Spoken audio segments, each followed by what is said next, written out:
Good evening and welcome. You're watching The Buck Stops Here and I'm Barkha Dutt. On the program this evening, we will look at the growing controversy over why Rajiv Gandhi's killers are not going to be executed on schedule.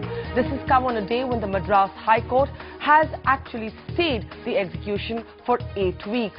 And also at a time when the Tamil Nadu Assembly has passed a unanimous resolution asking for mercy for Rajiv Gandhi's killers. On the Buck Stops Here this evening, we'll be looking closely at whether politics has trumped justice or whether there are in fact too many loopholes in a case that's now almost 2 decades old, in fact more than 20 years old. Also, when justice is so delayed, who's really suffering? Rajiv Gandhi's killers, of course, are saying that they have been framed under the now defunct Dada law. That will be a big debate coming up later on the Buck Stops Here this evening. But first, let's get you started with the headlines.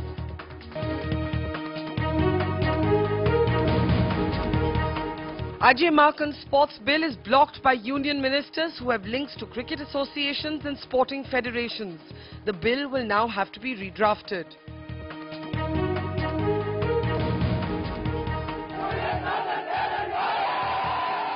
The Madras High Court stays the execution of Rajiv Gandhi's killers for 8 weeks. The Tamil Nadu Assembly passes a unanimous resolution asking for mercy. Is politics now trumping justice? Main contention is that you have kept a person in a state of mental torture for 11 years.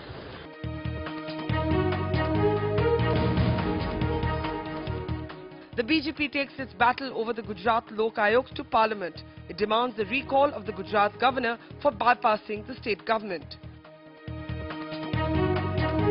संविधान का प्रावधान है कि राज्यपाल कोई काम करेगा लोकायुक्त की नियुक्ति का तो he will do it on the aid and advice of the Council of Ministers.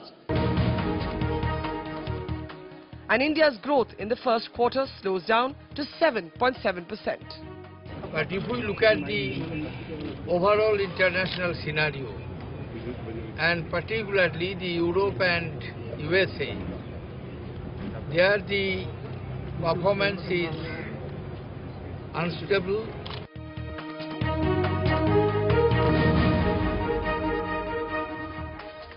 On the Buck Stops Here today, our main debate is politics trumping justice in the case of Rajiv Gandhi's assassination, where 20 years later we still do not know whether those convicted of killing him will be, in fact, in a sense, put on the gallows or not. This on a day when the High Court has stayed their execution. Also, we'll be asking whether the Tamil Nadu Assembly resolution will spawn copycat resolutions in other parts of the country, for example, Jammu and Kashmir on Afzal Guru. Like always, you can take part in our debate online. Our webpage, ndtv.com/buckstopshere, is now open for your comments. Also, of course, you can tweet me. We'll run the best tweets through the course of the next 60 minutes. My Twitter handle @Vida. All right, before we get to our debate around Rajiv Gandhi's assassination, let's start with some breaking news on Ajay Markan's sports bill. It was meant to be a bill that was going to clean up the political control over sporting bodies, whether it was cricket or other federation. It was also a bill that sought to bring up the all-powerful cricket board within the ambit of the RTI. But at a cabinet meeting earlier this evening, at least 5 ministers who have a clear conflict of interest, whether it's because of their links to cricketing bodies or other sporting federations, or just otherwise said a flat no. Union Minister Sharad Pawar, who's also the ICC president, in fact, threatened to take his complaint straight to the UPA chairperson Sonia Gandhi. As a result, the bill was stalled. Ajay Markan's now been asked to come up with a brand new draft. Sunil Prabhu broke that story initially. He's joining us now. Sunil, it seems an utterly shocking case that ministers with obvious conflicts of interest should not just be sitting in on that meeting, but that they have successfully managed to block Ajay Markan's bill. What's the inside information you have on who said what at that cabinet? Well, Barkha, you couldn't have put it in a more better manner, that the fact that the cabinet ministers who had conflict of interest, from C.P. Joshi, Sharad Pawar, Praful Patel, you could carry on, Farooq Abdullah, they all had various points of conflicts of interest on the entire issue. And Sharad Pawar acknowledging that he had vested interest, but saying that who in this cabinet is not above 70 years, you know, talking within that room, and then going on to say that can you take over private bodies, and of course talking about how can you bring cricketers under the doping agency, and of course raising that final important point about the fact that if you still go ahead, we will take it to the UPA, we'll take it to the UPA chairperson. Pranab Mukherjee coming out in his support, saying that the bill in its present form will not get support politically from cabinet, so also from Kapil Sibal.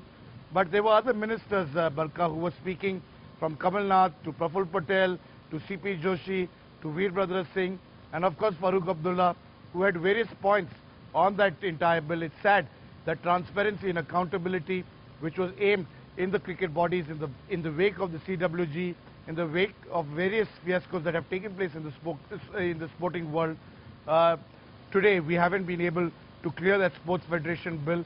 Of course, now Ajay Makkan will have to bring a fresh bill, and hopefully it will see the light of day in the winter session of Parliament. And very briefly, Sunil, any word from Ajay Makkan? He was publicly canvassing for his bill, writing on Twitter, in fact, saying what's wrong if the BCCI has to answer to RTI. He must be a pretty crushed sports minister today. Yes, Balka, he's extremely cross. He's not had this the first time. He's in fact raised objections the last time round against BCCI. Of course, he should avoid tweeting, if I may be permitted to say that, or you know, speaking before the cabinet. But clearly, he has built up a war against BCCI. He was questioning the exemption that was done earlier, and this time round, he's lost the battle. But nevertheless, he's hopeful that he will be able to succeed in the winter session. But he's really seen the face of opposition within the cabinet. He just kept quiet, listening to each cabinet minister speak today. But as you said, the last word is on what you get, whether you have got the job done or not. This time round, he hasn't got the job done. Though public opinion, in a sense, I think will back him, Sunil. Absolutely shocking that ministers with an obvious conflict of interest should be part of that decision making. At the very least, they should have recused themselves from that meeting. Sunil Prabhu bringing us up to speed with a brand new draft of a sports bill, a sports accountability bill, if you will, that was stalled by at least 5 or more cabinet ministers. All right, let's move on now to our special report this evening coming from Chennai. The Madras High Court has decided to stay the hanging, as it were, of Rajiv Gandhi's killers. It's postponed it by 8 weeks. All of this after, of course, the 3 men convicted who were supposed to hang on the 9th of September went to the Madras High Court. They've pointed to several loopholes, they claim, in the case that has sealed their fate. And even more interestingly and controversially, coming after the Tamil Nadu Assembly passed a unanimous resolution asking for mercy for the 3 men, raising serious concerns over whether such a resolution has meant that politics has trumped justice. For 20 years, these 3 men have lived behind bars, hoping to be forgiven one day. But that hasn't happened. Now forced to knock on the High Court's doors, Pirarivalan, Santhan and Murugan, the 3 men condemned to the gallows in the Rajiv Gandhi assassination case, have managed to get a stay of 8 weeks on their execution. They say they have already suffered 1,000 deaths. Whenever the High Court makes up its mind, there will be no execution of the sentence. You should understand the mental torture through which they go. And if you execute your sentence of death and hang a person, he suffers up to that point. The sentence of death execution takes about 5 minutes. So actually it takes 30 seconds. But 30 seconds. But you keep a person for 11 years, you make him suffer 1,000 deaths by that time. Earlier this month, the President rejected their mercy petitions, which were sent 11 years ago. Experts, while backing the Madras High Court's ruling, say such delay alone makes a strong case for clemency. Court can always do it. That's not final. Any arbitrary action on the part of the President or the Prime Minister or the Executive, any functionary in the government, is subject to judicial review. There is nothing like President's order being final and courts being beyond that being beyond the reach of the President. No. From student protests to fast by female advocates, The condemned trio has been able to garner a lot of public support in Tamil Nadu.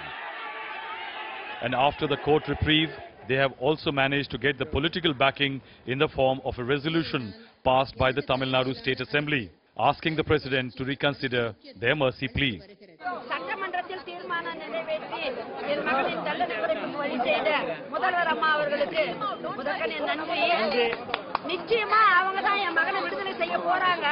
But this could just be pandering to political compulsions. The same assembly during the DMK regime in 2000 recommended death to these convicts and asked the governor to commute the sentence of Murugan's wife Nalini Sriharan after Sonia Gandhi intervened. Although the centre says the Tamil Nadu resolution is not binding on anyone, questions are being asked whether this would set a bad precedent. It is not only the men who are condemned to death. The others also can ask for reduced sentences or pardons. That can be done at any stage of a trial. Already an independent MLA from North Kashmir, Engineer Rashid, has decided to move a resolution in J&K Assembly against the death sentence of Parliament attack mastermind Afzal Guru. Perhaps for the first time, the President's swiftness in disposing mercy petitions has come under question. The final outcome could have a bearing on others awaiting the Rashtrapati Bhavan's word to escape the news. In Chennai with camera person Edwin, Sam Daniel, for NDTV. It's been 20 years since Rajiv Gandhi was assassinated, and 20 years later, we still seem to be embroiled in politics, and a very emotive politics, especially when it comes to Tamil Nadu. Has politics trumped justice? That's going to be our special debate. Our entire buck stops here this evening devoted to that subject. Let's introduce our panel now. With me in the studio, Subramanian Swamy. He is, of course, the president of the Janata Party, somebody who has a very outspoken perspective on this particular case. Also joining me, Renuka Chaudhary, the spokesperson for the Congress Party. Joining us also, Justice R.S. Sodhi, former judge of the Delhi High Court. Joining me from Chennai, Ms. Vaikai, the defense counsel for those who were convicted, who has, in a sense, had a victory, or at least an interim victory today with that 8-week stay on that execution of Rajiv Gandhi's killers. Joining me as well, Mr. Karthikeyan, the former special director with the CBI, somebody who investigated this particular case very closely. Also joining me from Chennai, Meena Kandasamy, poet and activist. And we'll also be crossing over later in the program to Srinagar, where we're already seeing intentions to bring in copycat resolutions in the Jammu and Kashmir Assembly. Renuka Chaudhary, if I may start with you. When it comes to Rajiv Gandhi, one would have thought that the Congress would be united and they would be united on the other side. We, of course, know that Sonia Gandhi intervened personally to get the life sentence, in a sense, for Nalini, a death sentence commuted to life. But the fact that Congress members were, in a sense, participant to this assembly resolution in Tamil Nadu would strike most people as extremely odd. This was your Prime Minister, your leader. Do you not want to see justice in his assassination? First of all, Barka, I think a Prime Minister belongs to the nation. So he wasn't just the Congress Prime Minister, he was the Prime Minister for the nation. Absolutely, I agree with that. One of the finest and the youngest. Yes. So, you know. Absolutely. So it's not about us being this way or that way. We have to de-link ourselves, step back and look at the real picture. Now the picture is that, yes, Tamil Nadu Assembly has extraordinarily passed a resolution. Now what are the compulsions and the sentiments and the emotions behind that are to be set apart from the actual legal situation that exists. Number one, that this is sub judice at this point, so really we shouldn't be questioning this on national media or saying anything. But the fact of the matter is that the President has taken a call on this issue and the Supreme Court did. Now we have to examine whether the High Court can overrule the Supreme Court and overrule the President and take a decision on this issue. It's also very, very catch-22, because on the one hand, the court says that there's long mental torture that they waited so many years, and then further compounds the injury by delaying it for another 8 weeks. Yeah. So at the end of this situation, you don't know what's going to happen after 8 weeks. The court hasn't spelt that out. The High Court of Tamil Nadu hasn't spelt that out. Renuka, are you upset as an Indian? I take your point. He was the country's Prime Minister. Are you upset as an Indian that 20 years later we are still seeing this embroiled, in a sense, in politics? And does it make you uncomfortable that the Assembly gets together and passes a resolution? Because some would say politics should have no place in this particular case.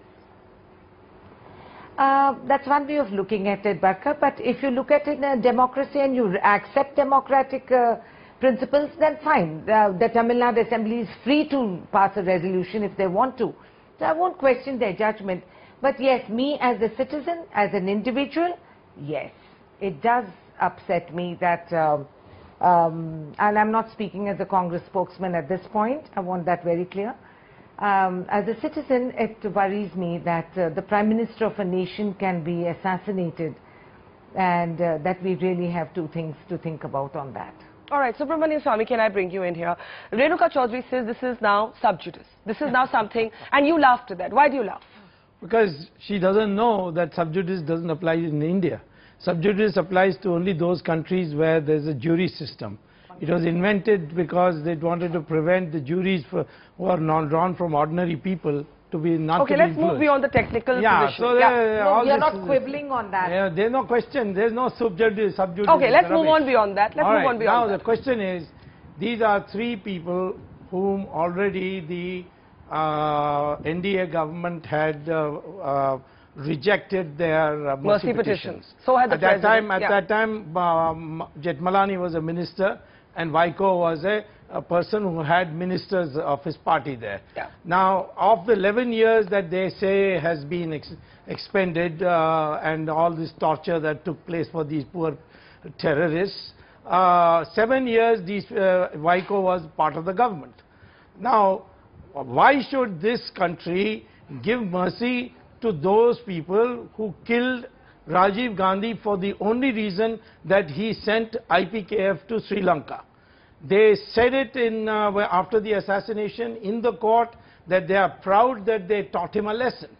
Now, having Rajiv Gandhi sent IPKF as a part of the parliamentary resolution, if our country is going to be not a soft state or a banana republic, we cannot show any mercy to such killers. What do you make of the resolution? What do you make of the Tamil Nadu Assembly resolution? It's like an act of cowardice on the part of Tamil Nadu Assembly. Why should they pass such a ridiculous resolution? It has no impact at all. Can I get Renuka to respond on that and we look at the case a little more closely? Renuka, do you believe, because you did say, speaking not as a Congress spokeswoman this evening, but as an Indian, it disappoints you. Do you believe that the Tamil Nadu Assembly has showed cowardice in a sense by falling into line with a kind of political approach instead of an approach of justice? But I wouldn't want to comment on that because there are several ramifications and it is a very delicate line that I'm treading on just now, and I wouldn't want to comment on Tamil Nadu Assembly's autonomy or their thought process. It's just baffled me. I can say that at best. Okay, that's at least honest that it does baffle you. I think it baffles many people in the country, but what sort of precedent are we setting? Let's give a perspective, get a perspective now from those who believe that this is not in fact a watertight case, that a problem in this country is how long cases take to actually be addressed. So when you have somebody on death row for more than a decade, that in itself should change the complexion of the case. Ms. Vaikai, you have defended those who were convicted in this case. What would you say to Subramanian Swamy, who says that when the Assembly does this, it's committing an act of cowardice, that this is in a sense an open and shut case? You and your team have argued in court that there are several loopholes, that these were men who were convicted under TADA, which is no longer an applicable law, that these were not people who had premeditated knowledge of the assassination. Your perspective, ma'am, this evening?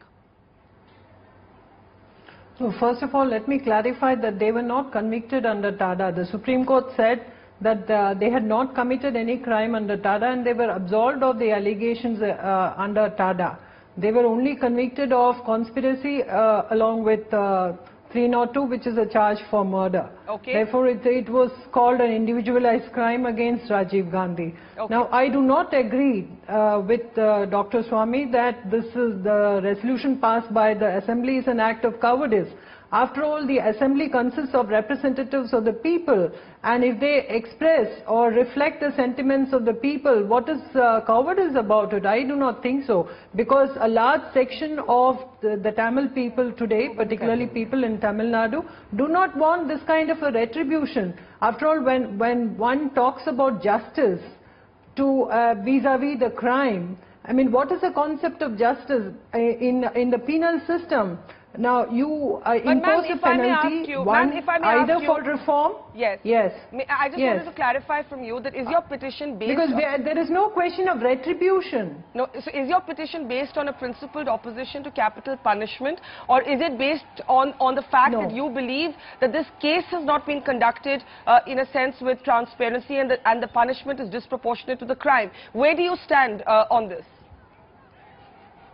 No, today the punishment becomes disproportionate to the crime because of the long pendency and the delay caused at the president's hands. Because the penalty that was imposed was death penalty way back in 1998. Now what has happened all these 12 years? The mercy petition to the governor was rejected in 99. And then the mercy petition to the president was lodged in 2000. Thereafter, for 11 years, these convicts have been in solitary confinements, waiting every minute to know what happens to their life, whether they are going to live or die. Therefore, they have lived and died 1,000,000 times. Therefore, that itself is enough punishment. All right, before I get Renuka and our other panelists, Subramanian Swamy, would you like to take that on? That when something takes this long, when somebody spends n number of years on death row, more than a decade. Well, first of all, the Supreme Court's judgments do not take this issue in isolation. But should it be like this? Should the president be deciding this late? After all, what is the delay due to? These people asked for a mercy petition.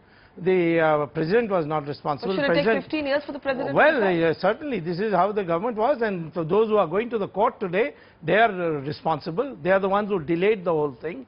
Well, I know it from personal knowledge that when the NDA government was there, these very people were trying to ensure that this matter was not brought to a finality. They wanted these people to continue on this limbo state. Okay. So I don't think that this can be an argument at all. It will be used now as an argument for Afzal Guru also, and then our society will become a joke that the Prime Minister of the country gets assassinated for executing a policy which the Parliament passes as a resolution, and you find a technicality to let them free. All right. Although, of course, Union Law Minister Salman Khurshid today has said that the resolution is not binding on anybody nor on the court, and the court actually does not necessarily have the legal powers to overturn something already decided by the Supreme Court. Justice Sodhi, if I can bring you in, what is your take? I mean, what do you make of the High Court having decided to put a stay on this execution? See, as far as the conviction is concerned, it is not open to any court to re-challenge it or even a judicial review on that. However, the sentence, since it has taken 11 years to execute it, the question of propriety has come into it. Now, the High Court will have to decide whether it was expeditiously executed or not. Obviously, 11 years is not an expeditious execution. See, in Pratap Singh Karu's case, the Supreme Court reduced the sentence of death to life because it took 2 years for the President to deal with the matter. Now, here we have a case of 11 years. Surely, judicial review is right, and it has to be decided now by the court whether it was justified or not. Justice Sodhi, are you saying that if the court were to find that the delay was unjustified, they can actually commute the death sentence to life? Yes. And that would have all sorts of ramifications. Mr. Karthikeyan, as somebody who investigated this case, Rajiv Gandhi's assassination, different sets of questions have now been raised. One is about the delay, and you're hearing what Justice Sodhi is saying, that the court will have to look at whether the delay was for good reasons or whether it wasn't justified. But you also have, for example, the mother of one of those convicted, Arivu, saying in court today, if Nalini could get her death sentence commuted to life, why not my son? Mr. Karthikeyan, are you worried now about the Pandora's box we may be about to open? I have nothing to worry. Nothing to worry. If their death sentence is commuted to life, I am happy. 3 lives are saved. I have no problem on that. I have done my job. I was requested to investigate a case which was considered totally blind. which nobody in Delhi was prepared to take, started from absolutely nothing. We followed from crime to the criminal absolutely, truthfully, without allowing any of the political manipulations to interfere with the investigation. We have nothing against any one of these people, do not know them. If whoever was found guilty according to the evidence, we placed the evidence before the court. The judge scrutinized the evidence, witnesses. They were all represented by a battery of eminent lawyers, and they all said it's a very fair investigation. The matter went to the Supreme Court. 3 eminent judges, senior judges of the Supreme Court heard it for 4 long months. So let not people talk easily, oh, they are innocent and things like that. The innocent means we have not placed anything. Whatever role they play, it's a chain of conspiracy. It's not who killed Rajiv Gandhi. The person who killed was killed on the spot. It's a case of conspiracy if they want to understand the basics of law. Anyone who had played a role in the chain of conspiracy are equally guilty, punishable with the same punishment. That is the law of the land. If they have faith in the Constitution, if they have faith in Supreme Court, they cannot challenge these things. Well, if you don't have faith in the Constitution, if they don't have Supreme Court, they can question. No, one more thing. Yes. Barka, one more thing. Yes, sir. Barka, one more thing. Yes, sir. Yes, I agree with Justice Sodhi and also Vaigai that the enormous delay between the mercy petition and the decision certainly has to be taken into consideration. And one of the convicts death sentence has been commuted to life. Thirdly, before they can ask for mercy, they have to fulfill certain conditions for the court to consider. One is the interest of the society, they will take into consideration, and the good conduct after the conviction and the pay. More than that, I am telling, they must show there is remorse and atonement. They must know that yes, we have done a wrong thing. They must accept it. If they are going to challenge, if they are misadvised to say you claim innocence, then that will later spoil their case. They are not being advised properly. Yes, let me get Renuka and Subramanian Swamy in before I come to Meena. Just sorry, give me a second. Subramanian Swamy, is that a fair point that the aim of the justice system is to reform people? And that is the aim. That is the aim. We're not an eye for an eye. We're not sorry, this is not retribution and guilt. No. This is not one of those cases where an individual engages in passion and does a killing. There is scope for his to be reformed. Here is a terrorist organization called the LTTE, which didn't like Rajiv Gandhi's policy of sending IPKF to Sri Lanka. And they decided to teach him a lesson. This is exactly what they said in the courts. And that's what Justice Muhammad Qadri, who wrote the detailed judgment of that 3-judge bench, this is what he records. But for example, Arivu's mother says, my son did not have prior knowledge. Well, we don't go. We go by Supreme Court. We go by Supreme Court. We go by the Supreme Court judgment. We can't go by mother's judgments and girlfriend's judgments and boyfriend's judgments. You see, the question is, the Supreme Court has already said, and the judgment is final. I can't reopen that. What about Justice Sodhi's point about? Sodhi's point is extremely correct. He says nobody can question the judgment. The question is whether there has been an inordinate delay. The inordinate delay is only for individuals. As Karthikeyan has correctly pointed out, there are a number of other factors to be taken into account. In this particular case, the delay, whatever delay has taken place, needs to be gone into and some responsibility fixed, but they are not entitled to any amnesty. Renuka, many would say, and what would you say to that mother outside court today who said Nalini got her sentence commuted because of Sonia Gandhi's intervention? Why do the others not deserve the same mercy? That's where a lot of emotionalism, in a sense, creeps into this debate. Renuka, what would you say to that before I come to Meena? Barka, before we delve into emotional issues of individuals, we need to look at what happened to a nation when the Prime Minister was killed. And as Mr. Swamy has rightly pointed out, it was what was he killed for? Because he implemented something that the united jurisprudence of Parliament decided on a policy that had to be executed and implemented. Now we have to look at it dispassionately and see if this is going to influence future leaders from taking any kind of decision because they fear their life and fear for the retributions that happen afterwards. Are we going to subvert the system and come down to individual pleas while we respect individuals' rights in a given social structure? So this resolution makes you uncomfortable. Somewhere. So this resolution makes you uncomfortable. No, it doesn't make me uncomfortable. It just makes you understand that you have to look at the dynamics of what people interpret as democracy or autonomy, or what public representatives believe that they can take a decision or join in an issue which has different impact and ramifications on a nation. So if you're not going to look at a national view and start looking at regional and parochial and individual views, then how are you ever going to bring about policy change or implement anything that will be relevant to us nationally? Let me put that to Meena Kandasamy. Meena Kandasamy, we understand that in a sense the whole Sri Lankan Tamils issue is a very emotive issue in your part of the country, but it doesn't take away from the fact that a Prime Minister, a man was assassinated 20 years ago, and there is an organization that very openly, as Subramanian Swamy is saying, came and took responsibility for that. Today we saw images of celebrations. While we can understand the relief of families that their loved ones are not going to hang immediately, at least, the celebrations seem at a variance with the national sentiment that wants to see justice in the assassination of their Prime Minister. Meena.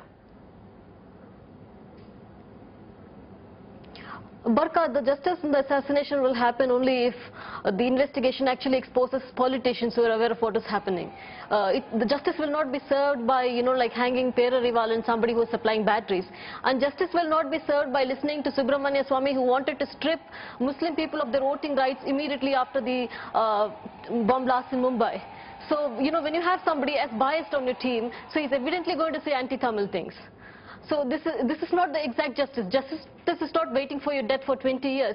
Justice is not going to, if death is going to be the punishment for Perarival and Santhan and Murugan, what is going to be the punishment for the suicide bomber? Had she been, if in case it was not a suicide bombing? Right. What is going to be the punishment for the 3 people whom you say were part of the, assassination? Let it say Prabhakaran or Pottu Amman. If you find them, you give them death penalty. And what about the Perarival? And is he on the same scale as Prabhakaran or Pottu Amman? But Meena, can I ask you, putting your ideological differences with Dr. Swamy aside, I want to ask you for your basis for believing that these 3 men should not hang. And from what I'm understanding is you're saying they were on the sidelines of the plot and not the main people, so the death sentence cannot go to them. Is that correct? Yes, they were on the sidelines, Barka. Yes, they were on the sidelines. And what's also more is, yes, we have Karthikeyan on the panel. I have spoken to, in the beginning, it was not just these 3 people who are going to hang. The trial court sentenced 26 people to death. So you have to understand that somebody who was, I think, Nalini's mother, who got some medical pills for the suicide bomber, she was also sentenced to death. So you go buy somebody medicine, then you're sentenced to death. You go buy somebody battery, you're sentenced to death. So who is part of the conspiracy? So anybody could be part of the conspiracy. I could be Perarival and I could be hanging today. So this is something, the whole idea of conspiracy, you're not including the big names, you're not including the persons who are really responsible, and you find small fry, you find people for whom there's nobody else to give them voice, and you want to hang them, and you want to hang them after making a whole mockery of the judicial process. Earlier they wanted to hang 26 people, 13 Indian Tamils, 13 Sri Lankan Tamils. How is it ever going to be justified? All right, let me take that to Justice Sodhi. Court. So we want to respect the court, but we also have to look into... You raise an important point, and I want to take it to Justice Sodhi and then Subramanian Swamy, then I have to go into a break. Justice Sodhi, this is a question that was brought up in the Parliament attack case as well, which we'll be looking at, that sometimes when a big national event happens and people are disturbed, the country is disturbed, then everybody who was involved in that particular plot becomes, in a sense, open to the same verdict, because the court is, in a sense, also mindful of the scale of the impact of that event. But Meena Kandasamy here making the argument that these are people who were on the sidelines of this plot to assassinate Rajiv Gandhi, so the death sentence to begin with was a disproportionate verdict. Justice Sodhi. No, as far as the death sentence is concerned, look, it's not, you can't challenge that now. That's become final. This debate on whether it's correct or wrong is useless. What you have got to now see is whether the execution of the sentence awarded has been done expeditiously or not. And that is the only review which the court can go into. And nothing that whether they were sidelined or not sidelined or here or there doesn't matter. That has been thrashed through various levels of the court, and now that is final. Okay. If there were 26 there, they're not 26 now. So the Supreme Court, in a sense, has had the last word. Before we go into a break, very quickly, to Meena's point, your ideological differences aside, because that's a whole different program, and we need to call you back for that. There is an emotional perception that the small guys got caught, and the small guys are hanging. And they weren't the main, certainly as somebody said, that the person who actually killed Rajiv died on the spot. It was a suicide bomber. You see, first of all, if these big guys are known and they are escaped, then it's another matter. But if the biggest guy, according to Karthikeyan and other investigators who did a first-rate job, is that Prabhakaran was the big guy, and he is killed. Yeah. Pottoman is killed. So these are conspirators who assisted in the process. And it's the Supreme Court which has said that these people should be hanged. And Justice Kadri has given a long, reasoned argument, including why Nalini, who is a woman, should be also given the death sentence. So on that basis, if we start going and sitting over the Supreme Court, I don't think there will be any end to the debate. All right, we will take a quick break. Justice Sodhi will thank you for your time. We'll be crossing over to Srinagar. Meena, I'll come back to you. Sajad Lone is joining us. There's already talk there about what would happen if Jammu and Kashmir's assembly were also to maybe pass a similar resolution on Afzal Guru. Are we spawning copycat resolutions? Are we playing with fire? We're coming back in just a couple of minutes.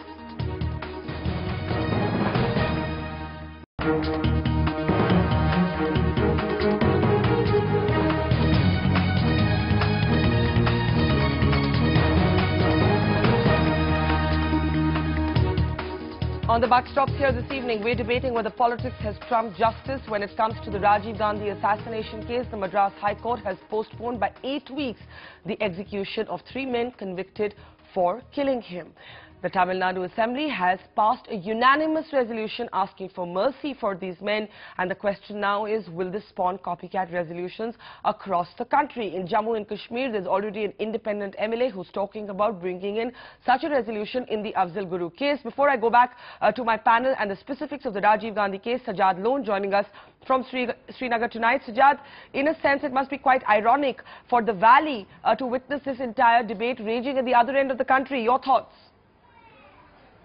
And we've always been of this belief that the punishment for Afzal Guru had been very harsh, and you know, it's good if an elected assembly tries to show some human emotions, tries to look at the other side, not an eye for an eye. I think it's good news, hopefully. But Sajad, don't you feel that the reverse argument is that we're now having justice determined in assemblies instead of in courtrooms? Look, Barkha, I'll tell you, whenever I see jurists on your channel or other channels, they talk of a very utopian world. You know, judges are also, they're not infallible. They can also, they're human beings at the end of the day. And I really think that we should get out of these delusions of a utopian justice system. India is a country where hundreds of injustices are met to people every single day. To take a certain case and make it everything or nothing, that this is either you have justice or you don't have.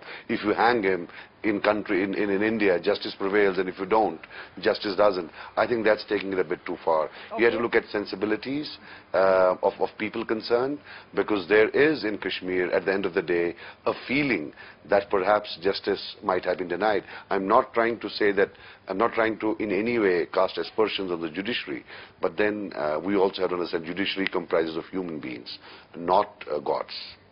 So judges can be fallible and political impacts should be considered in sensitive situations. Renuka Chaudhary, as a politician, do you agree that you can't actually look at a verdict and look at only the law? You have to look at its impact on politics, on sensibilities, on sentiments, because that's what we're seeing being argued in the north and the south of the country, Kashmir and Tamil Nadu.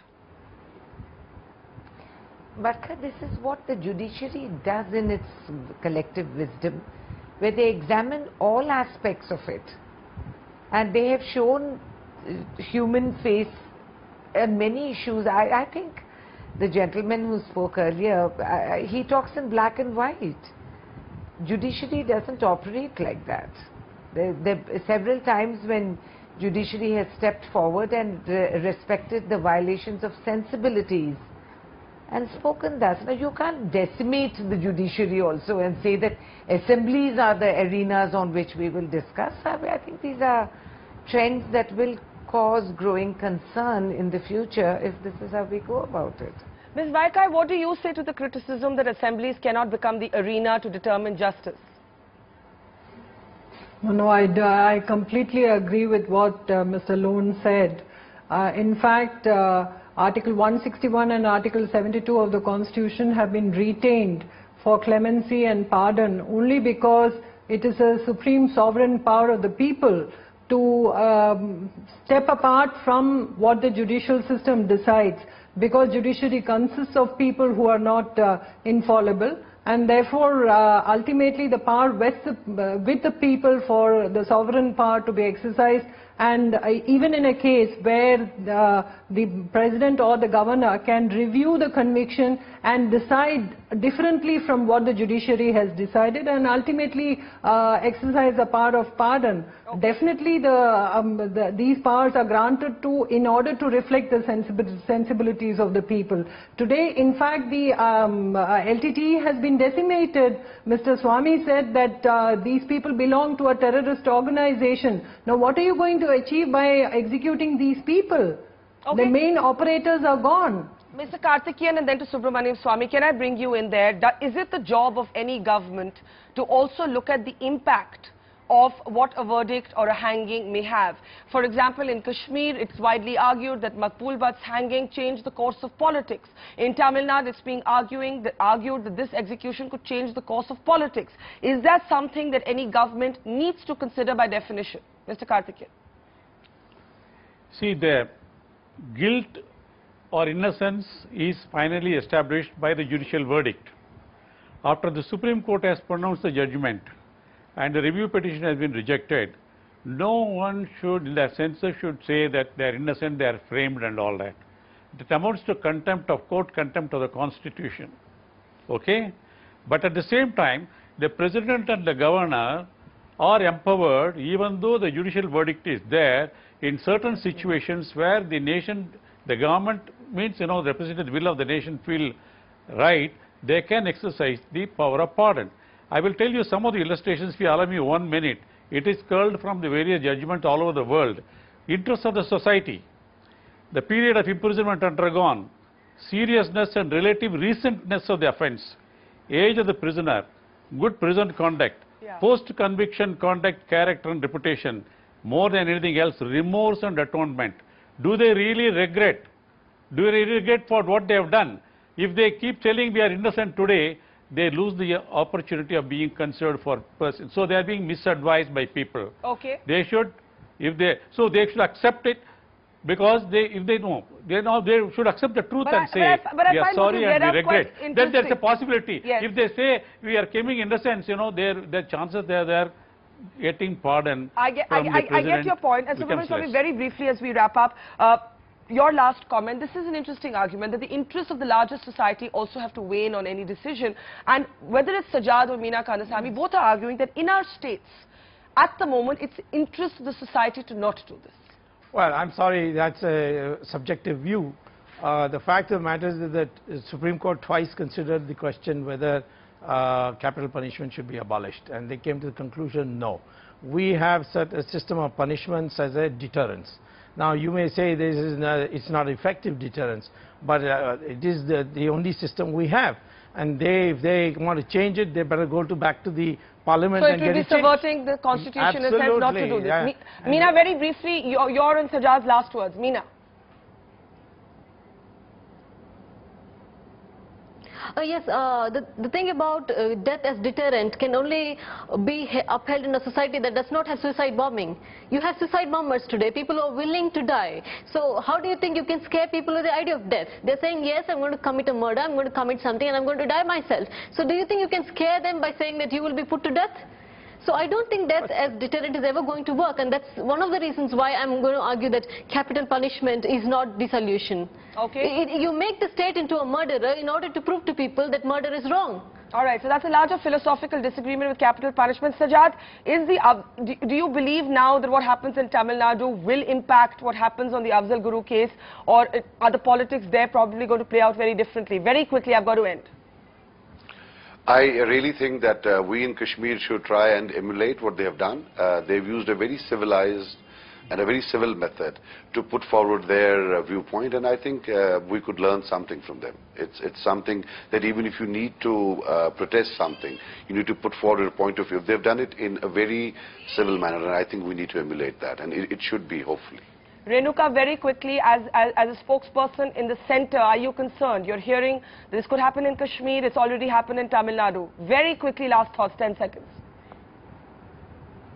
Barkha, let us see the way forward, and if the Assembly so decide, we will look and examine it, but this is hypothetical at this point, whether Jammu and Kashmir Assembly will pass it. And even then, across the national opinion, you'll have to take in a lot more than just two assemblies. We'll have to leave it there. It's emotional, it's volatile, some would say it's dangerous, some would say it's a much needed argument. Subramanian Swamy, Renuka Chaudhary, Sajjad Loan, Meena Kandasamy, R. Vakai and Mr. Karthikeyan. Thank you for your time on the Buck Stops here. We'll be taking a quick break. After that, the BJP takes its battle over the Gujarat Lok Ayukt to Parliament.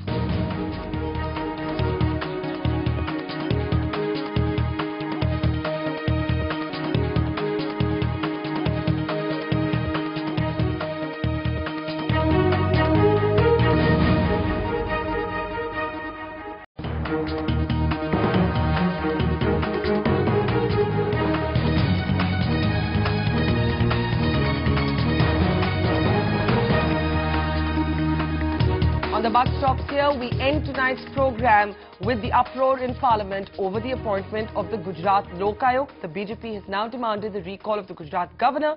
Rahul Srivastav has the story. The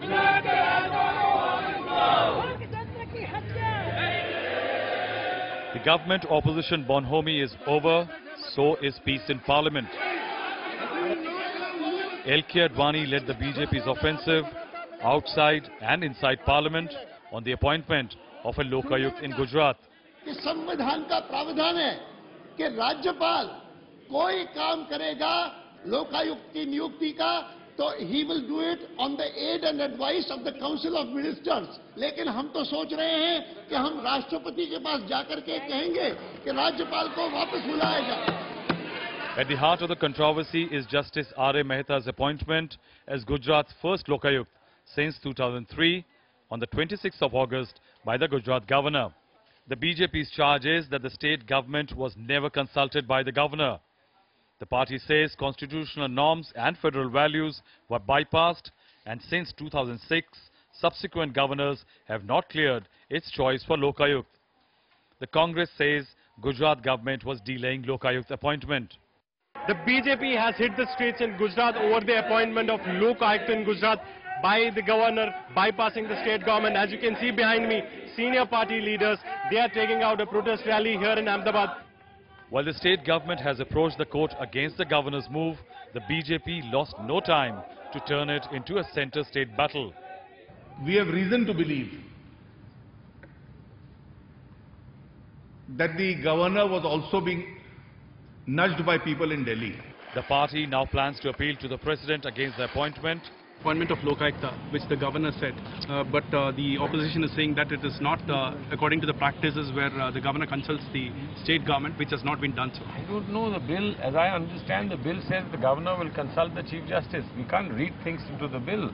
And if the bill means something else, says something else, then the court will decide. How can we sitting here decide? Experts, however, say the BJP chose to protest after the governor acted. There were no protests in the past against the governor's inaction, as it ensured that the state remained without a Lokayukt. The Karnataka Lokayukt's report on mining ended Yediyurappa's tenure as chief minister, brought misery to the BJP.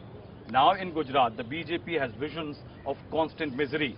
Little wonder the party backed the central government on one of Anna Hazare's strong demands, and that was regarding the appointment of Lokayukt in states. With Rohit Bhan in Ahmedabad, Rahul Srivastav for NDTV.